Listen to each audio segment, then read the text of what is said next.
Another UEFA Champions League final on the horizon. It is set once again to be possibly historic, as well as a few potential firsts. So just like last year, a lot to talk about, depending on what you want to see, whether it be the favorites, the titans of our sport, continuing their winning ways, or seeing some new faces shake things up. There's a little something for everybody this year, as well as a new host city as well that we've not seen yet. Let's start by talking about the teams, though. Guys, just a quick heads up, as I go through these teams, I had to make a bit of a cheat sheet so I could cover all the main statistics, a lot of them coming from UEFA's website, as well as some other resources. So if you see me looking off camera, I apologize, but wanted to make sure I got you guys the right information. We won't dive super deep into each team, but I want to give you enough information to pick your favorite as we look ahead to the draw to see who faces who in that Final Four. Let's start with the Spanish side, Cartagena, who is actually first-timers to the semifinals. Not only that, they are coming off of some history of their own within their domestic competition to make it to this point. Did you guys know that Cartagena is the first team in the Spanish league other than Barcelona, Inter Movistar, or Murcia to win the Spanish title since 2001? Crazy. Absolutely crazy. Well fought. If you guys followed that at all, it was a really exciting path to the final. It was well deserved for them, and they have earned their right into what was the main round. So when you think about UEFA and how teams get here, there's 3 rounds to potentially get through. The larger countries with the more professional scenes get an automatic bid at least to the main round, but other teams from places, say like England, other countries within the UK, and some of the smaller countries across Europe have to start in a preliminary round and earn their way to that main round. So there's a very limited amount that advance to that main round, and there's a very limited amount of those that move to the elite round. Only 4 from the elite round make up the competition we're talking about today as the semifinal. Murcia gets a little bit of a dicey start to life in the main round as they saw a win and 2 draws nearly spoil the fun, but they're able to make it through that main round and then face off against a fairly manageable competition in the elite round in the grand scheme of who all made it through. They go 3-0 in the elite round and punch their ticket. They are going to be making it to the final for the first time as a club, but don't let that inexperience from a club perspective fool you. There are 4 players within this squad that have been to the Champions League finals before, and then you cannot forget their coach, Duda, who took Murcia there in 2008, losing in the final by just a goal in his time there with them. So a lot of experience behind this team. There's a reason these guys are so good. There's a reason they qualified. You cannot count them out of the competition. But the real question is, can they win that first title on the heels of winning their first domestic title? Very exciting opportunity for them, similar to what we saw out of Palma 3 years ago, which leads us into Palma, the other Spanish side that has made the Final Four in this competition. Now, Palma is back-to-back champions of the Champions League, and they are going to be looking to make it 3. Never been done before. This will be the first time it's ever been done if Palma can find a way to create another championship magic out of this contest this year. Interesting thing about Palma compared to Cartagena is that they actually don't have any domestic titles, so they have only won the top rights in Europe, but don't have those Spanish accolades just yet. And with a very tough Spanish competition this year in the regular season, now they have to really focus in and look at this Champions League as it comes down the pike here in a few months. Now, a couple interesting things about Palma. First and foremost, they could be, like I said, the first ever club to make it 3 in a row. History could be made for this iconic team. Now, what can they do to kind of make that honor even greater for them, stamp their place in history? They hosted during their first victory last year. As we saw the team travel to Estonia, they find a way to win again. A lot of fans traveling to that match and cheering them on, so it did certainly feel like they were right at home in that contest. A lot tighter competition, but still a great victory. Somewhat interesting, the amount of home court advantage that Palma has seen throughout the last 3 years. Some see it as a little bit controversial, but as one of the hottest clubs in Europe right now, they have seen themselves host the main round and the elite round up to this point. And of course, like I mentioned, hosting that first championship bout and then hosting their elite round last year as well. They've certainly had some advantages on their way to these semifinals, but that doesn't take anything away from how great of a team this is, because they are certainly very, very exciting. With them in mind, let's move on to Sporting CP. This is a team that has been to the semifinal more times than any other club in Europe. They're going to be making their 12th appearance in the semifinals. They're going to be looking to win for the first time since 2021, and hopefully they're able to find a way to get back on that podium. Now, they are looking to be three-time champions as well, although not back-to-back. They do have 2 trophies to their name, just like Palma does, and they're going to be looking to be one of the first teams since Inter to make some history as well. They are looking for a semifinal victory that'll get them to the final for a record-tying 8th time with Inter Movistar. So interesting, just some of the statistics we find, almost like those old ESPN statistics we used to see scroll across the bottom of our screens and hear from our commentators as we watch sports. Yao Matos is the one of the most senior players on this team. He has his 11th tournament appearance here as he looks to make it again to the semifinals. That is a record for a player.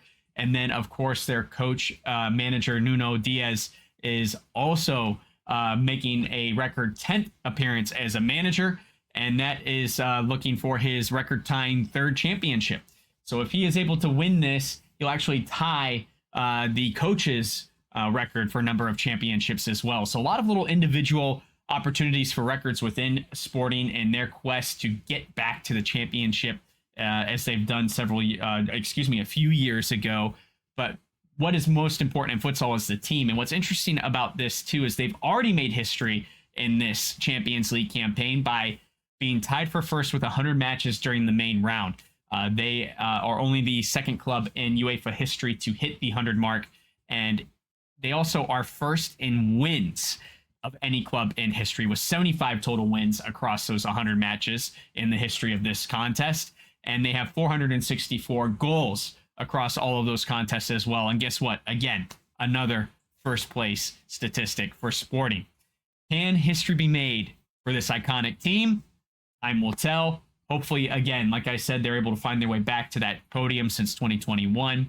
They're going to be facing someone else with some interesting historics, and that is Kairat Almaty, who is out of Kazakhstan. Now, we have not seen them make it to the Final Four in the last few years, but this is a team that is known for their Champions League successes, and they are no different than Sporting in the way that they have driven and pushed for records statistically on their way. Another 2-time champion in the fold. This is the 3rd 2-time champion we're talking about now out of the 4. Cartagena, the only one that doesn't have any championships to their name yet. The rest have all been to the podium at least twice. They are going to be looking to make history again like they have in the past. The first semifinal, though, for this team since 2021. They're going to be really excited to be back. Perfect record in the lead up to this. They were perfect in the main round. They were perfect in the elite round. Didn't give up any points at all, unlike some of the other teams in this contest. And they and Sporting will both be looking to be the first teams outside of Spain to make those 3 championships. So another team looking for their 3rd championship, and like their rival Sporting in this contest, they are looking to make history, being one of those first outside of Spain to make it 3 in the trophy case. So really exciting for them. Great opportunity for both clubs there as well. The interesting thing about the team is it's made it to the elite round actually 18 times, which is pretty impressive when you consider the short history of this contest in the grand scheme of things. And they've actually made it to the semifinals 9 of those times. So 50% of the time they make it through to the main stage. They hold the record for most matches within the Champions League. They are the only team currently with a higher total match count than Sporting at 109. So they have been a plus 100 team in the Champions League campaigns as well. And they have a record 21 entries into the contest, which I believe is every single one of them. So really exciting to see them. They've always made it so far in this contest. They have 4 players that remain in the squad since that 2021 victory, making it to that Final Four. So they do still have some experience within the squad that has been on this stage before. One thing that's kind of interesting is they do have a couple missing key players in the likes of Higuita, who is famously the national team goalkeeper. But Hagita is last year actually switched to rivals Seme, who also made it into the elite round, but were not able to make it through. And they will also be looking at missing one of their other key strikers that was in that 2021 team that has moved on since then. But that was a couple of years ago, so not quite as recent as we saw from Hagita. So very interesting to see what this squad looks like as they go into this Final Four, and can they keep up with two other clubs that have been there almost perennially over the last couple of years in the likes of Sporting and Palma. It is going to be a wild, wild contest. And what better place to have that wild contest than in France?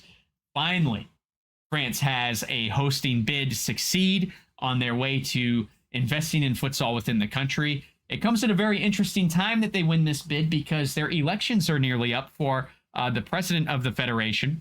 And two main candidates to make that presidency are actually have very different standpoints on how to invest in futsal. The exciting thing is both of them have stated plans to continue to invest in futsal, but the current standing president of the federation really investing at the top side at the national team level, not so much at a grassroots level, whereas the guy that is his biggest competition in that is looking to try and invest more in the grassroots side and build up from the bottom up instead of the top down. So two very different polar opposite plans. So it's curious to see what happens after this. Now, the Final Four is a bid that they won since missing out on the Euros, as well as a couple other bids they've made in the last couple of years. Don't forget, France has invested over 18 million euros into futsal in the last 4 years, and they really haven't gotten anything back from UEFA in the sense of a bid up to this point. So a little bit of a head scratcher for a lot of people as to why France didn't get a nod sooner.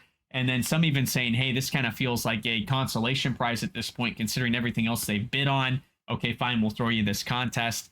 I think it's going to be great, and I think France is going to take great care of the contest, especially with the federation being so involved. They seem to be the ones that are really stewarding the game and trying to move things forward in a country that previously had not in the last few years.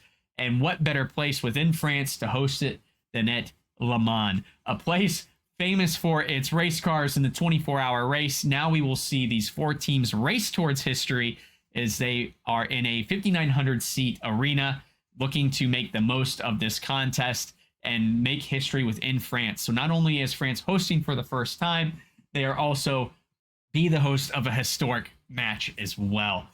Really great article on Futsal Focus if you guys want to hear more about the political side of what's at stake in France as this goes on in the forefront, what's really going on in the background and the potential implications.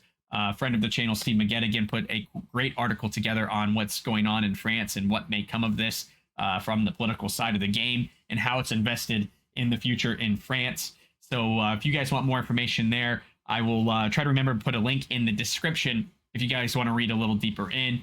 Kind of an exciting stuff. There's no denying that this feels like an amazing opportunity in the grand scheme of things, and hopefully spurs some growth in France and inspires some young people within the country that has already seen a ton of investment in futsal to really follow this path and have that very memorable sports experience in the back of their mind as they continue to grow and decide where their athletic path lies. Hopefully we see more people pick futsal and are inspired by this contest. And I just love when we're in arenas of this size, that's, you know, that 4,000 to 10,000 seat range. It may not be as big and grand as some of the major professional sports I see here in America or what we see in the big football leagues around the globe, but there's something so amazing and passionate that makes that fan experience great for a completely different reason and is just as memorable. So really great opportunity to inspire some people within the borders of France, as well as the people watching from home at these other countries that are participating as well. So Spain, Portugal, and Kazakhstan